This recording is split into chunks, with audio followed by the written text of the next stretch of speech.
सुरुवातीपासूनच याच्याबद्दलची जी चर्चा पूर्ण राज्यात नव्हे तर देशामध्ये सुरू झालेली आहे की हा अपघात नाही, हा घातपात आहे, अशा पद्धतीचं लोकांच्या मनातही संशय आहे. पण पवार परिवारातीलच 2 टर्मचे आमदार रोहित पवार यांनी अनेकदा याच्यावरच्या शंका व्यक्त केलेल्या आहेत आणि त्यांनी सांगितलं की अमेरिकेला याचा ब्लॅक बॉक्स गेला नाही पाहिजे.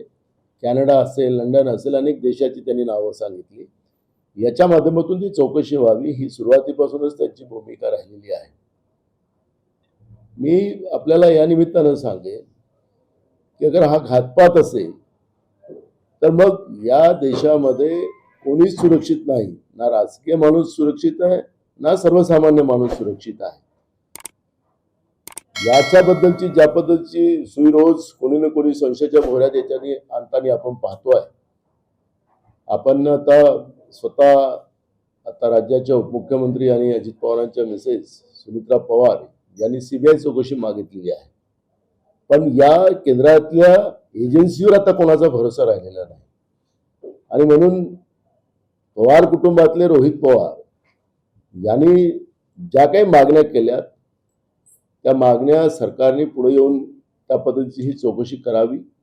कारण की इथला जो या विमानाचा जो मालक होता त्याला विदेशात पाठवून दिलं गेलेलं आहे असं त्यांनी आज पत्रकार परिषदेमध्ये सांगितलं. त्यामुळे हा अजून संशय वाढत चाललेला आहे. फ्युलचा प्रश्न आहे, फिजिबिलिटीचा प्रश्न आहे, पायलटचा प्रश्न आहे, हे अनेक प्रश्न त्या ठिकाणी आहे. ते फ्लाईट पण रिपेअरमध्ये होतं आणि जे सांगण्यात आलेलं आहे की जो कोणी चालक होता तो ऐन वेळेवर सकाळी पोहोचला नाही, ट्रॅफिकमुळे अडला. आता मुंबईमध्ये सकाळचं ट्रॅफिक म्हणजे सकाळी 6 वाजताचं एवढं जास्त ट्रॅफिक राहत नाही. मग हा ड्रिंकर पायलट कसा यांनी आणला ऐन वेळेवर, हे सगळे प्रश्न या निमित्तानं निर्माण झालेले आहेत. आणि म्हणून या पद्धतीचं पारदर्शकतेने ही चौकशी व्हावी ही मागणी पवार परिवाराकडून केली जाते.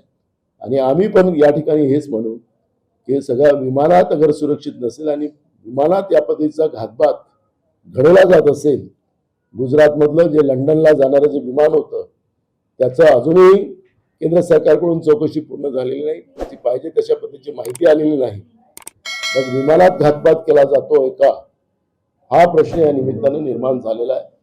आणि म्हणून रोहित पवारांची जी मागणी आहे ती सरकारने पुढे येऊन त्याला त्या पद्धतीची चौकशी करावी ही पण भूमिका आमची आहे. रोहित सिंग जे या संपूर्ण विमान कंपनीचे मालक होते त्यांचे राजकीय व्यक्तींसोबत असणारे नेक्सस सुद्धा त्यांनी समोर मांडलेले आहेत आणि ते भारताबाहेर कसे गेले. तर इतका मोठा अपघात या एका विमान कंपनीच्या अस्तित्वामुळे झालेला होता, तर मग त्यांच्या मालकाला देशाबाहेर जाण्याची परवानगी कोणी दिली हा प्रश्न आता त्यांनी उपस्थित केला. बघा, आपल्याला लक्षात असेल की केंद्र सरकारच्या गुन्हेगारी प्रवृत्तीला जे अभय देण्याची जी परंपरा राहिलेली आहे ती परंपरा आपण या ठिकाणी पाहतोय.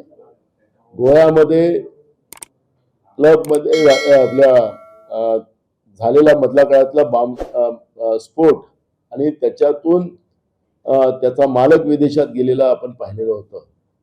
तसंच ही घातपाताची घटना असेल आणि असा संशय असेल तर अशा विमान मालकांना देशाच्या बाहेर जाण्याची परवानगी केंद्र सरकारने का दिली हा एक प्रश्न या निमित्तानं निर्माण झालेला आहे. त्यामुळे रोहित सिंगला या ठिकाणी बोलवून त्या पद्धतीच्या चौकशी त्या ठिकाणी व्हावी ही भूमिका त्याच्यामधली आहे.